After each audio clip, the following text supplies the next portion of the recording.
Hello, everybody. Welcome to another episode of QBs and Friends with your host, Amy Contesano. Welcome to our Cucuy and Friends podcast, Raider Nation. I'm Amy Contesano, and I'm here with John Silva and Big Meats. Free agency is just around the corner, so we wanted to touch upon that and talk about the Raiders' salary cap. This week, we also have an interview for you from the League of Bandits. All right, John, free agency is coming up, and to hear Whitehead just got cut, Gabe Jackson might be on the chopping block. What are we doing here? What are the Raiders doing? Looks like they're clearing up a little cap space. Even though it sounds like we have a lot, when everybody's like, oh, we got $50 million to spend. When you have $50 million and you have a full team and you only need like a part or two, then that's not bad. But right now, now that Whitehead's cut, it's up to $56 million. There's still 11 teams ahead of us that have more money to spend and probably don't have as many gaps to fill as we do. As it stands right now, 52% of the payroll is dedicated to offense. I think trading Jackson financially makes sense because it gives you a little bit more flexibility. Try to get maybe another weapon like everybody keeps talking about. You need to get a wide receiver. Right now, the way it stands, you keep Gabe Jackson on the team. You add another wide receiver. You're probably going to be spending about 60% of your salary cap on offense and about 40% on defense. And I'm sure anybody in Raider Nation will tell you how much we need defense. Oh, really? Is that something that we're missing? Such a source of contention. That's definitely something that really riles up Raider Nation on social media. I know that you were also talking a little bit about Jaron Waller and Terrell Williams as well as part of that salary cap. Did you happen to hear Williams' interview earlier today? I actually just heard it. I don't think I've got the full entire interview, but I got the part where he talks about, he loves Carr, and if Carr's the quarterback, great. It's kind of a political answer. He didn't seem like he'd be very disappointed if he had Tom Brady throwing to him either, though. I feel like so much of Raider Nation is behind us bringing in Tom Brady, and I just don't feel like it's something that's a good fit. I mean, how do you feel about that? I mean, if you have a chance to bring in arguably the greatest quarterback to ever live, and you could get a young quarterback for him to mentor, he probably has maybe 2 years left, and that's what a lot of people are offering or speculating that he's going to get like a 2-year contract. If you could get a rookie on a rookie salary for 4 years, you could have them learning from Tom Brady for 2 of those years. And then once Tom Brady rides off into the sunset, you'll have a young quarterback who's still on a rookie contract where you'll have your 2-year window where you could overspend on offense and defense because your quarterback is on such a small contract. Do you even think that Tom Brady would want to be a mentor for 2 years? I don't think he's opposed to it. I'm sure at his age and his stage of his career, he realizes, what he is. He still has that fire to compete. And at the same time, I mean, we don't really know much about him, but he was probably a pretty good mentor to Jimmy Garoppolo. Yeah, he's kind of doing well. He's doing okay. Yeah, he's he's no Tannehill, but I mean, there are so many quarterbacks that are out in free agency right now too, so it just seems like it wouldn't be a bad idea to pick somebody up and maybe, I don't even know, draft someone as well. It just seems like a lot, and we don't have that much cap space available. Yeah. Well, there's talks of Marcus Mariota, who I refer to as the Hawaiian Carr. That's amazing. I'm kind of conflicted just because you already are spending, the offensive line and Carr alone are making $77 million out of a $220 million cap. Marcus Mariota last year was like, $9.6 million on the final year of his rookie deal. Now that he's on free agency, you'd expect him to be looking for a raise, even if it was a small one at, say, $10 million. Now you got like $21.5 million on your quarterback and another $10 million on your backup quarterback, and you still need a third-string quarterback. you're going to be spending a whole lot of money trying to accumulate some depth at a position that I don't think you could really afford to have a lot of depth when you're spending so much money on the offensive line already. Something's going to have to give. And for the last couple of years, it looks like it's been wide receivers that the Raiders have cut on the spending and depth, like overall the team depth. Like once you get past the starting 5 offensive linemen, like the backups aren't, like veteran journeyman. You got a lot of younger guys on there. Wide receivers, you got Williams making $11 million a year, which is a fair price for a wide receiver. When you see people are talking about Cooper making about $18 million a year. So if you truly want to bring in a number 1 receiver, you're either going to have to go through the draft or you're going to have to pay the big bucks. Fortunately for the Raiders right now, it looks like there's not a really solid, true 1 receiver worth paying that money. So I'd imagine that they're going to go the draft route. Definitely. I think that another thing that is going to play a big factor into getting different players into the Vegas Raiders, it's so weird to say, is the fact that the Vegas facilities are going to be so much better than what we had in Oakland. And can you talk a little bit about how Vegas is hopefully going to be a much better option than Oakland as far as like from a player's perspective? Well, the first and most obvious thing is a no state tax, which in California you're going to be paying about 12%. So right off the top, you're going to be getting more money. Aside from the facilities, which aren't finished yet, so we don't have a final product, but we could only imagine how great they're going to be. I remember when Del Rio was running the team, they had to do a huge upgrade on the field, the practice field. And as to where now in Vegas and Henderson, not only going to have one of the top of the line stadiums, but you're also having an elite level practice facility with both indoor and outdoor options. You could imagine you're going to have all the newest technology there. Now you got people who want to be there, and you're going to be able to pull from a bigger candidate of doctors, medical staff, trainers.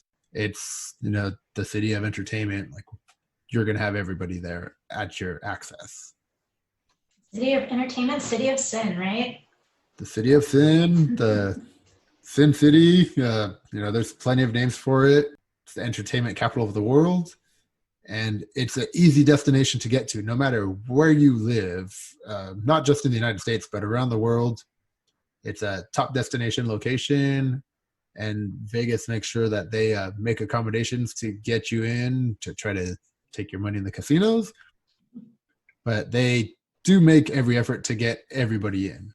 Now, I know we have plans to meet each other in Vegas for the draft and everything like that, but it kind of feels like right now with the media panic that's about, we're not really even sure if the NFL draft is going to take place or if it's going to be something that's going to be with no spectators kind of thing. If it does get canceled, is that something that you would still want to go to Vegas and just poke around and see your new stomping grounds? Definitely. I enjoy going to Vegas as often as possible. Last year, I didn't go as much as I would like to in preparation to be going this year, with 2 preseason games and 8 regular season games. We're up to 10 trips already, and then you got the draft, so that's 11. I figured that should be enough, but I'm always down to go, just hang out for the day, have some lunch, check out the stadium progress, and just go eat some more food.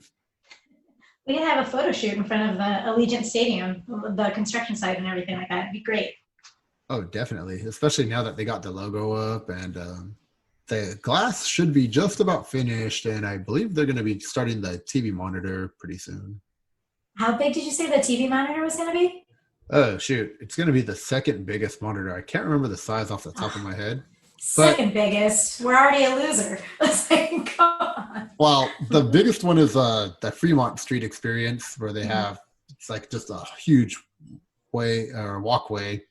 But yeah, we actually are kind of the biggest loser in this one because by next year, some hotel is putting up a new video monitor on the outside of their hotel, and it's going to be bigger than the stadium monitor. So close. Oh, man. All right, John, I've got some hard-hitting questions for you. Now, if you kind of play Imagine and say everything's equal, doesn't really matter, there's not one person's getting paid more, one person's getting paid less, contracts are all the same across the board. I'm going to throw out a quarterback's name and let me know if you would want him over Carr. You ready? Ready. All right, Jameis Winston. That one, probably just because I remember Jameis Winston eating the W and Deshaun Jackson's look on his face, I'd go with Carr on that one. All right. Dak Prescott. Definitely Dak. Philip Rivers. Philip Rivers, I feel like his arm is just done. Maybe because of his experience. I would have to go Carr on that one. Really? I would go Philip Rivers in a heartbeat. I just felt like he didn't have enough of that talent around him to really showcase him. Like, I've always been not like a Philip Rivers fan, but I would take him. I feel like Rivers has had successful teams built around him, and he doesn't really have much to show for it. Okay. Well, what about Matt Moore? Who's Matt Moore? So not a Chiefs fan, huh? All right. The backup quarterback. Right. Well, I guess I would have to go with Carr again on that one. Teddy Bridgewater. I'll take Teddy Bridgewater. I feel like he did enough in New Orleans. He got to learn from Drew Brees, who's one of the better quarterbacks in our lifetime. That is a perfect segue. Drew Brees. Drew Brees. That would be a dream to get Drew Brees. I really don't think that would ever happen. Well, he already said he's going back to the Saints, but if he was available, I would definitely take Drew Brees. I think his SportsCenter ad is one of my favorite ones ever, where he's trying to maneuver the Mardi Gras float through the gate and he's stuck. I love that ad. All right, what about Ryan Tannehill?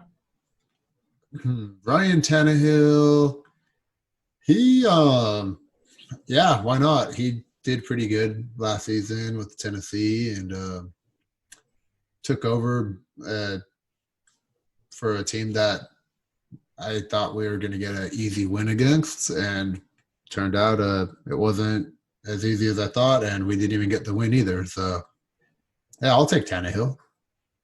All right, last one. Case Keenum. Yeah, if we said with all things being equal, I couldn't take Case Keenum. If he was at a huge discount, yeah, but he's not, so no, I'll take Carr. So, fun little game. I feel like we're going to have to mix that in throughout free agency. That was a lot of fun. Wait, we're not going to ask about Brady? I think we already know what you're going to do here. All right, we'll do it. All right, John. Tom Brady. Definitely. This is my surprise face. I hope that you're imagining like a Pikachu meme.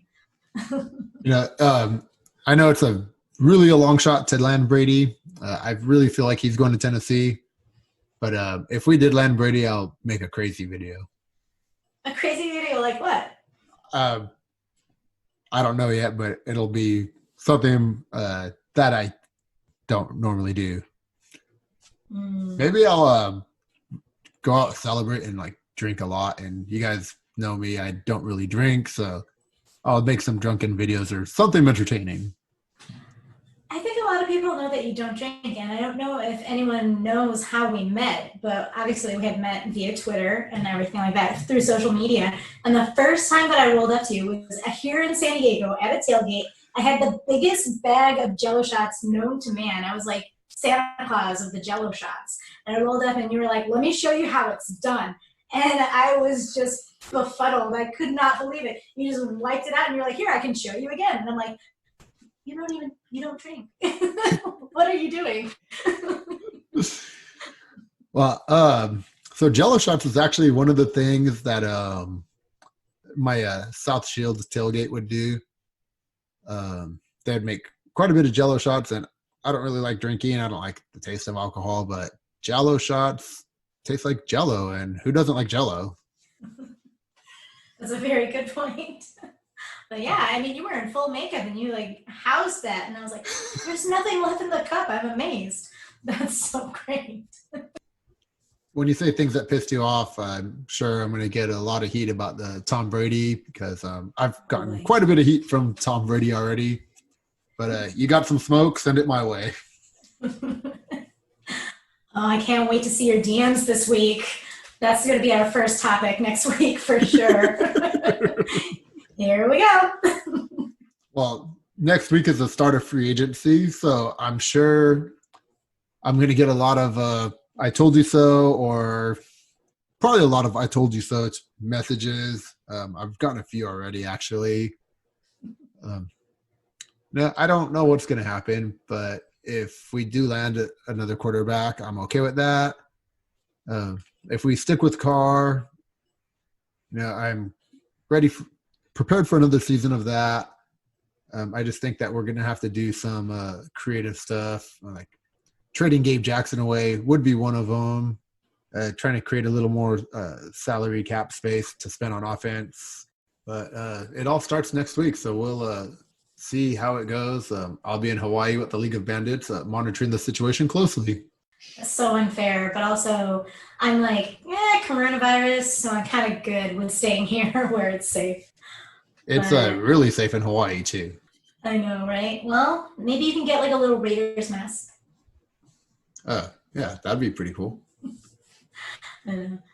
I just don't think that Tom Brady is a good fit for the Raiders, but by the same token, I feel like going to Vegas, having this big move, having Allegiant Stadium, it's going to be something flashy, something sexy, something huge and unexpected.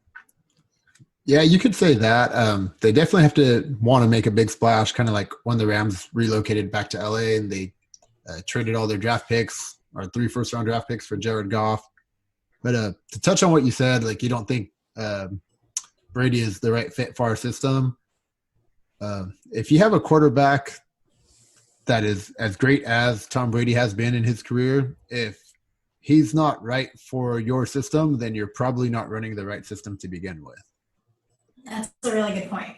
That's a really good point. Which we could go into that with Carr and Gruden too, because I don't feel that Gruden has been running the system that Carr was successful with in college and early in his career.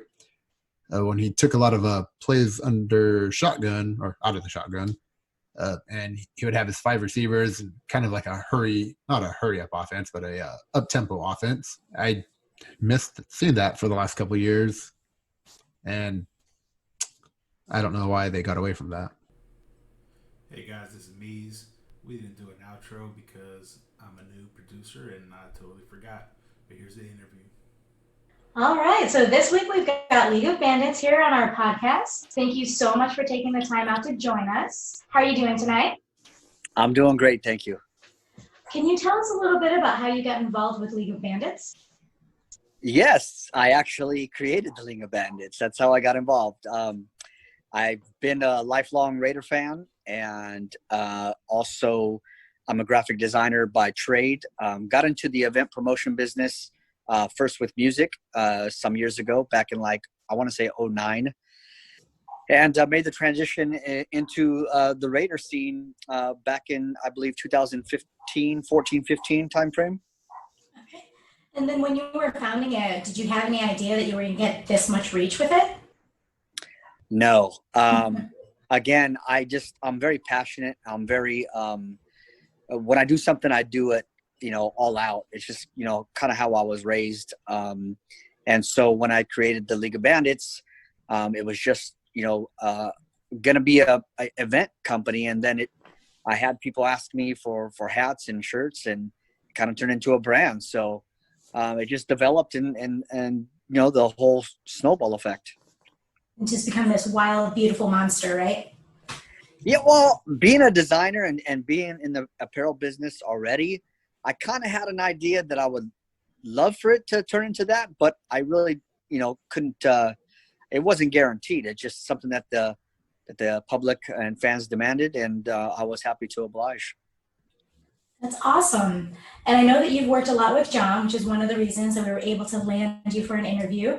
And I know you guys have done a lot of events in the past, and you have one coming up later in this month. So can you give us some details about what Raider Nation can expect at that upcoming event? Yeah, and so anytime you associate me with John, he has to pay me. So John, make sure you mail that check. It's already in the mail. Yeah, no, John is actually he's been one of my friends and supporters before League of Bandits was even formulated. So, you know, I like to support things that he's a part of and things that he does just as much as he does for me. So it's been a very mutual respect, and it's been like that since day one. Yeah, I have a few things coming up. I know people that follow my Instagram already know of some of the upcoming events. Number one, it's our third annual Hawaii Blackout in Honolulu. This year it's going to be held at the Kona Brewery in Honolulu. Excited about having it there at that particular venue because it's going to be more relaxing and it's going to be more traditional. So it's always nice when you can, partake with something that's local and homegrown. So Max is fired up. Max Crosby is going to be our guest this year. Year one, it was rest in peace, Cliff Branch. Our second year was the big Trent Brown. And this year it's Max Crosby, should have been the defensive rookie of the year. But Yeah, I guess sure. That's another topic. Yeah. How much time do we have, John? Can we get into that right now? Like the outrage and how we feel about that? No. Yeah, well, he wasn't the only one that got ripped off. Josh Jacobs got ripped off too. Oh, So, yeah. For sure. And I lost a little bit of money on that one. but we've come to expect those things with Raider Nation. We know nothing's handed to us. We're dealing with that with our Hall of Famers right now too. So it's nothing new. Yeah, for sure. It's definitely a long time coming for everything that we achieve, it feels like. But now that John lost all that money on that bet, I don't know if he can pay you for this affiliation here. I'll take a rain check. I'll take a rain check. Don't put it in stocks and bonds. We're kind of tumbling right now, John. No, so we get back from Hawaii on the 25th of March, and then we're going to be heading out to Dallas to do a Max Crosby signing at a restaurant called Chill. I'm looking forward to that. That's going to be on April 4th. Then we come back for a few weeks, and then we're doing a huge draft signing the second day of the draft at the Mandalay Bay with Mo Hurst, Keelan Dawes, Keyshawn Nixon, and Alec Ingold. So that one is kind of like probably the biggest signing that I've ever been a part of as far as having 4 active Raiders going to be signing for me at one time. So I'm really excited for that one, just, to have the experience of having that many players at one place at one time. And then as far as all of these events go, how does Raider Nation get their hands on tickets and everything like that? What is your website? So everything that I do is ran through Instagram. I like to be fully engaged with my audience. It's just, that's kind of like the trick to my trade. I'm not a hands-off kind of guy. I'm a hands-on. I like to answer questions. I like people to direct message me. I'm not afraid to answer the tough questions, but they can direct message me on Instagram, League of Bandits, or there's a couple of ways they can find me on RSVP ify.com. There's just keywords, Max Crosby and Max Crosby Dallas. So it's a little tricky to find if you just research it on your own. But if you go to the Instagram, you'll see all the links. And again, if you have any questions, you could just direct message me. I am the only one that runs the Instagram at this time. All right. Well, you heard it, ladies. Slide up in his DMs if you want to get your hands on some tickets. He told me earlier he was single as well, so just throwing it out there. So I just wanted to say thank you so much for coming and giving us all this fun information. Definitely looking forward to joining you in Vegas, but we really appreciated having you on tonight. Man, thank you for having me. I really think it's cool that you guys are starting this podcast, and I was glad to be one of the, original guest at the very beginnings. It's an honor. Yeah. Thank you so much again. So before you leave, though, I want to just ask you, I've been there, and I know how stressful, or I don't know fully how stressful it is, but I see how much stress you're going through when you do these events. Some people think it's as easy as you get, say, Josh Jacobs. You put his name on an event, it's a Raider thing. You think people are just going to automatically show up, or there's a little work involved? Oh man, if it was that easy, I'd be doing one every couple of weeks. But it's very stressful, man. You put out a lot of, I own my own company. I got very few people that are involved with what I do. Financially, it's all out of my pocket. I have a few sponsors, and I'm a risk taker. So I put out a lot of money, and I pray people will show up and enjoy the things that I put on for the nation. So thank you to everybody that has been supporting me, not just with the events, but merchandise and membership packages as well. Man, I really appreciate people enjoying what I create and design. All right, I just wanted to get that out there because I know a lot of people don't know what goes into putting an event on. And, before I started working with you, I thought, oh, it's a Raider party. Like, everybody's going to show up. Didn't realize how much stuff goes on behind the scenes with booking the venue and booking the guests and security and everything else involved. Yeah, it's tough, John. Not only that, but with these ticket websites and PayPal and all the different merchant services that we use, it's actually easy for people to. Recently, I just got. I had to basically take a loss on this guy who reported to his bank that he never received something at the Josh Jacobs event, but I have evidence that he showed up, and I submitted all the evidence, and I still lost the case. So the guy got autographed items and he got his money back. It's just crazy what I'm up against, but I don't wish that upon nobody. But these events that I throw are not easy. If you're not sure about it, I would definitely ask a lot of questions before you get into it. Yeah, for sure. I think I've done 1 or 2 Raiders events in the past, and that was enough. So thankfully you're here to take it from here. So we definitely really appreciate all of the work that you put into it. It's definitely not easy. You know what? I do want to say one last thing before you guys let me go. Mm-hmm. I wanted to give a shout out because you brought that up. I do want to give a shout out to Mike Summers and RFC and all the guys that are throwing events out there for the nation, because it's not easy. And I will definitely be at RFC Phoenix May 2nd. I kicked butt last year in Phoenix, and I really enjoyed myself there. So, I like supporting other people's events just as well as people like to support my event. So I'm all about that for sure. I just love that it's not one-sided for you. You're spreading the love just as much as getting support from everyone else. So it was a real pleasure having you on tonight. Thank you so much again. Thank you guys very much. You guys have a good evening. Yeah, all right, thank you. You too. If you guys loved what you heard today and you can't get enough of us, then please subscribe, download, and review us on your favorite podcast app, or you can visit us at QBsCucuy.com and you'll be able to see all the ways that you're able to hear us. We're on social media. We're at Cucuy and Friends on both Twitter and Instagram. So give us a follow, give us your feedback, your ideas, things that pissed you off. And if we missed your favorite podcast app, please add us.